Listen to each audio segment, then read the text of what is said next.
Document ఆధారంగా మనం ఈ విశ్లేషణ చేయబోతున్నాం. కరెక్ట్.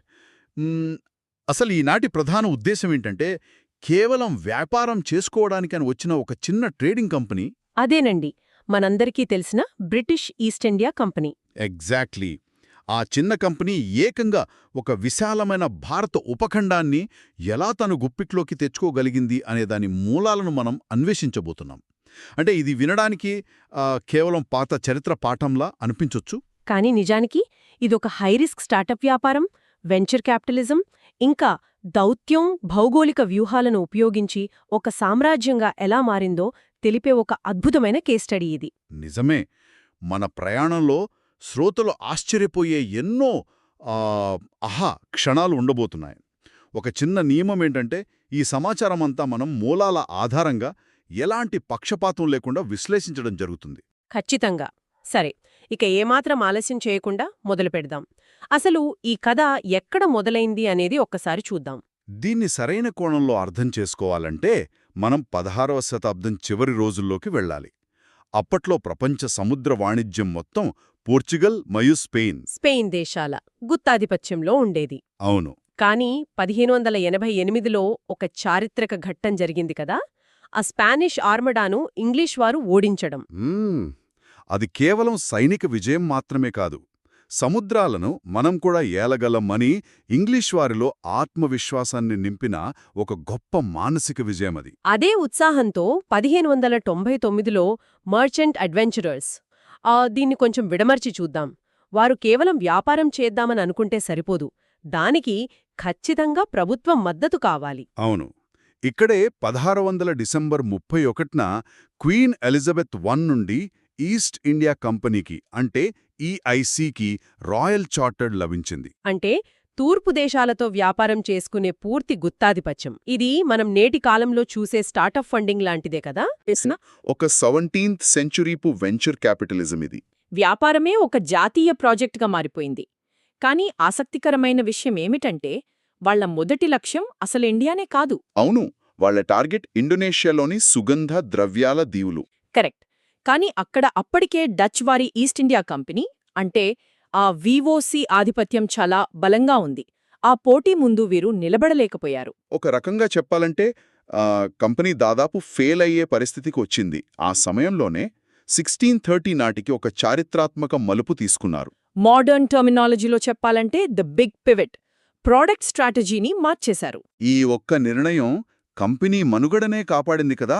పోటీ తక్కువగా ఉన్న భారతీయ వస్త్రాలు, ముఖ్యంగా మస్లిన్, క్యాలికో మరియు చైనా తేయాకు వైపు తమ వ్యాపారాన్ని మళ్లించారు. అవును.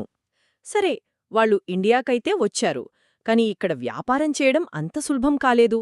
1608లో సూరత్లో ఫ్యాక్టరీ పెట్టాలన్న వాళ్ల ప్రయత్నాన్ని పోర్చుగీస్ వారు అడ్డుకున్నారు. కెప్టెన్ హాకిన్స్ మొఘల్ చక్రవర్తి జహాంగీర్ దగ్గరికి వెళ్లి ఏకంగా 400 మన్సబ్ హోదా సాధించినా సరే పోర్చుగీస్ వారి ఒత్తిడితో జహాంగీర్ అతన్ని బహిష్కరించాడు. ఇక్కడ మనం గమనించాల్సిన ఒక ఆసక్తికరమైన విషయం ఏమిటంటే బ్రిటిష్ వారి అసలు బలం భూమి మీద లేదు, సముద్రం మీద ఉంది. ఖచ్చితంగా. 1612లో స్వాలి యుద్ధంలో వారు పోర్చుగీస్ నావికాదళాన్ని చిత్తుగా ఓడించారు. అవును. వాళ్ల కళ్ల ముందే పోర్చుగీస్ వారు ఓడిపోవడం మొగల్లులను విపరీతంగా ఆకర్షించింది. భూమి మీద మొగలులు అజేయులే కావచ్చు, కాని సముద్రం మీద వారికి పెద్దగా పట్టులేదు. ఆ లోటును బ్రిటిష్ వారు పూరించగలరని వారు భావించారు.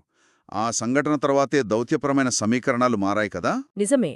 1615లో ఇంగ్లాండ్ రాయబారి సర్ థామస్ రో దౌత్యంతో జహంగీర్ నుండి మొఘల్ సామ్రాజ్యమంతటా వ్యాపారం చేసుకునే ఒక ఇంపీరియల్ ఫర్మాన్ లభించింది. ఒక చిన్న వ్యాపార సంస్థకు ఇన్ని అనుమతులెందుకిచ్చారు అనే దానికి స్పష్టమైన కారణాలు కనిపిస్తున్నాయి. ఒకటి, పోర్చుగీసు వారిని కట్టడి చేయడం. రెండవది, పరోక్ష బెదిరింపు. అనుమతులివ్వకపోతే సముద్రం మీద హజ్ యాత్రికుల నౌకలను బ్రిటిష్ వారు అడ్డుకుంటారనే ఒక భయం. దౌత్యం మరియు పరోక్ష బెదిరింపుల కలయికనమాట. వ్యాపార అనుమతులు రావడం ఒక ఎత్తు అయితే, ఆ తర్వాత వారు ఎంచుకున్న భౌగోళిక వ్యూహం మరొక ఎత్తు. అదే ద 3 సిటీ స్ట్రాటజీ లేదా 3 మహానగరాల వ్యూహం. ఇవే రాబోయే సామ్రాజ్యానికి లాంచ్ ప్యాడ్లుగా మారాయి. ఈ నగరాల ఎంపిక వ్యూహం చాలా ఆశ్చర్యపరుస్తోంది. మొదటిగా దక్షిణాదిన మద్రాస్ గురించి చూస్తే 1565లో విజయనగర పతనం తర్వాత ఏర్పడిన రాజకీయ శూన్యతను వారు వాడుకున్నారు. 1632లో గోల్కొండ సుల్తాన్ నుండి కేవలం 500 పగోడాలకు గోల్డెన్ ఫర్మాన్ పొందారు. ఆ తరువాత 1639లో మద్రాస్ భూమిని చంద్రగిరి రాజు నుండి కౌలుకు తీసుకున్న విధానం మరింత తెలివైనది. కస్టమ్స్ ఆదాయంలో సగం రాజుకిచ్చేలా అంగీకరించారు. అంటే జేబులోంచి పెట్టుబడి పెట్టకుండా అక్కడే ఆదాయంతోనే పనులు చెక్కబెట్టుకునే ఒక సెల్ఫ్ ఫండింగ్ వ్యూహం. అవును, ఆ భూమి మీదే 1644లో భారతదేశంలో మొట్టమొదటి బ్రిటిష్ కోట ఫోర్ట్ సెయింట్ జార్జ్ నిర్మించారు. కోట, పరిపాలన, స్వంత నాణేల ముద్రణ హక్కులు పొందారు. ఇక్కడే వ్యాపారులు మెల్లగా పాలకులుగా మారే క్రమం మొదలైంది. మద్రాస్ మోడల్ అలా ఉంటే పశ్చిమాన బొంబాయి కథ పూర్తిగా భిన్నంగా ఉంటుంది. 1662లో పోర్చుగీసు యువరాణి పెళ్లి సందర్భంగా ఇంగ్లాండ్ రాజుకు బొంబాయి కట్నంగా వచ్చింది గదా. అవును, అదొక అదృష్టమనే చెప్పాలి. ఆ రాజు దాని నిర్వహణ భారం అనుకున్నాడేమో గాని 1668లో కంపెనీకి సంవత్సరానికి కేవలం 10 పౌండ్లకు లీజుకిచ్చేశాడు. జస్ట్ 10 పౌండ్లు. దీన్ని వాళ్లు అద్భుతమైన సురక్షిత ఓడరేవుగా మలిచి 1687 నాటికి ప్రధాన కేంద్రాన్ని సూరత్ నుండి బొంబాయికి మార్చేశారు. ఇక తూర్పున కలకత్తా విషయానికొస్తే అక్కడ వాళ్ల వ్యూహం పూర్తిగా డబ్బు ఆధారంగా నడిచింది. 1691లో కేవలం 3000 రూపాయలకు బెంగాల్లో పన్నులేని వ్యాపారానికి అనుమతి పొందారు. 1698 నాటికి లంచాలిచ్చి సూతానూటి, ఖలికత, గోవిందపూర్ అనే 3 గ్రామాల జమీందారీ హక్కులు పొందారు కదా. అవును, జమీందారీ హక్కులు అంటే నేరుగా పన్ను వసూలు చేసే హక్కు. అక్కడే 1696లో వాళ్లు ఫోర్ట్ విలియం నిర్మించారు. మొన్నటి వరకు పన్నులు చెల్లించేవాళ్లు ఇప్పుడు నేరుగా పన్నులు వసూలు చేసే భూస్వాములుగా మారిపోయారు. ఇక్కడే అసలు కథ ఒక ఆసక్తికరమైన మలుపు తిరుగుతుంది. ఈ వరుస విజయాలు కంపెనీలో ఒక రకమైన అతివిశ్వాసాన్ని నింపాయి. 1686లో మొఘల్ చక్రవర్తి ఔరంగజేబ్ దక్కన్లో మరాఠాలతో బిజీగా ఉన్నాడనే అంచనాతో ఏకంగా మొఘల్ సామ్రాజ్యంపై నేరుగా యుద్ధం ప్రకటించారు. ఇదొక ఘోరమైన అంచనాలోపం. అవును, మొఘల్ సైన్యం వారిని చిత్తుగా ఓడించి హుగ్లీ నుండి తరిమికొట్టి బొంబాయి కోటను సైతం ముట్టడించింది. వ్యాధులతో ఒక బురద ద్వీపంలో తలదాచుకునే దుస్థితికి కంపెనీ పడిపోయింది. అహంకారం పూర్తిగా అణిగిపోయి తిరిగి రాజీపడటానికొచ్చారు. అవును, హంబల్ పెటిషనర్స్గా మారిపోయి ఔరంగజేబ్ ముందు రాజీకొచ్చారు. ఇక్కడొక సందేహం వస్తుంది గదా, అంత పెద్ద ద్రోహం చేసిన విదేశీ సంస్థను ఔరంగజేబ్ శాశ్వతంగా ఎందుకు తరిమేలేదు? 1690లో కేవలం 1,50,000 రూపాయల జరిమానాతో ఎందుకు క్షమించాడు? దానికి ప్రధానంగా కారణాలు ఉన్నాయి. 1, వారి వల్ల వచ్చే ఆర్థిక ప్రయోజనాలు. 2, భవిష్యత్తులో వారు దేశానికే ముప్పు అవుతారని అంచనా వేయలేకపోవడం. మరియు మూడవది, అత్యంత ముఖ్యమైనది, సముద్రంపై బ్రిటిష్ వారికున్న ఆధిపత్యం.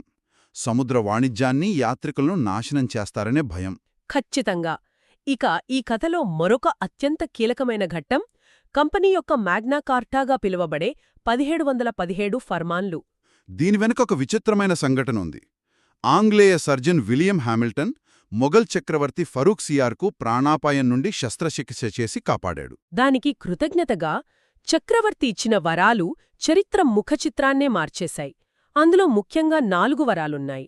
అవును, అప్పట్లో బెంగాల్ నుండి ఏటా ₹1,00,00,000 ఆదాయం వస్తుంటే కంపెనీ కేవలం 3,000 రూపాయలకే పన్నురహిత వ్యాపారం చేసుకోవచ్చు. ఇది స్థానిక వ్యాపారులను నాశనం చేసింది. రెండవది, సూరత్లో 10,000 రూపాయల చెల్లింపుతో సుంకాల మినహాయింపు. మూడవది, బొంబాయిలో కంపెనీ ముద్రించిన నాణేలు సామ్రాజ్యమంతటా చెల్లుతాయి.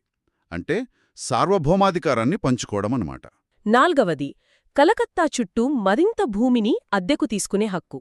దీన్ని గనక మనం పెద్ద చిత్రంతో కనెక్ట్ చేసి చూస్తే ఈ రాయతీలు మొఘల్ ఆర్థిక వ్యవస్థకు భారీ గండికొట్టాయి. అంతేకాదు, ఇవే 1757 నాటి ప్రసిద్ధ ప్లాసీ యుద్ధానికి దారితీసిన రాజకీయ ఘర్షణలకు పునాది వేశాయి కదా. ఒక సామ్రాజ్యం తన పతనానికి తానే నిధులు సమకూర్చుకున్న విచిత్రమైన పరిస్థితి ఇది. నిజమే. ఇక బయట శత్రువుల నుండి తమను తాము ఎలా రక్షించుకున్నారో చూస్తే 1667లో డచ్ వారితో ఒక వ్యూహాత్మక ఒప్పందం చేసుకున్నారు. దీన్నే స్ట్రాటజిక్ స్వాప్ అంటారు. ఇండోనేషియాను డచ్ వారికి వదిలేసి ఇండియాలో బ్రిటిష్ వారికి మార్గం సుగమం చేసుకున్నారు. వాళ్ల నిజమైన బలం కేవలం సైనిక శక్తిలో కాదు, భౌగోళిక వ్యూహంలో ఉంది. మద్రాస్, బొంబాయి, కలకత్తా ఈ 3 కోటలు సముద్రానికి అనుసంధానమయ్యున్నాయి. భూమి మీద భారతీయ రాజులు బలవంతులేనా? సముద్రం బ్రిటిష్ వారి జీవనాడి. ఒకవేళ యుద్ధంలో ఓడినా కోటలోకి చేరుకొని సముద్ర మార్గం గుండా కేవలం 6 నెలల్లో ఇంగ్లాండ్ నుండి కొత్త సైన్యాన్ని తెప్పించుకోగలరు. అదే భారతీయ రాజులు కోలుకోవడానికి 5 ఏళ్లు పట్టేది. ఈ కవచం మరియు సముద్రం వ్యూహం వారిని అజేయులను చేసింది. ఈ 3 నగరాలే రాబోయే కాలంలో ప్లాసీ యుద్ధానికి, కర్ణాటక, మైసూర్ మరియు మరాఠా యుద్ధాలకు లాంచ్ ప్యాడ్లుగా మారాయి. ఖచ్చితంగా. పైకి వ్యాపారం ముసుగులో ఉన్నప్పటికీ వారి అడుగులు భౌగోళిక సామ్రాజ్య నిర్మాణాన్ని లక్ష్యంగా చేసుకున్నాయని మనం స్పష్టంగా అర్థం చేసుకోవచ్చు. ఇదంతా చూస్తే ఏమర్థమవుతోంది?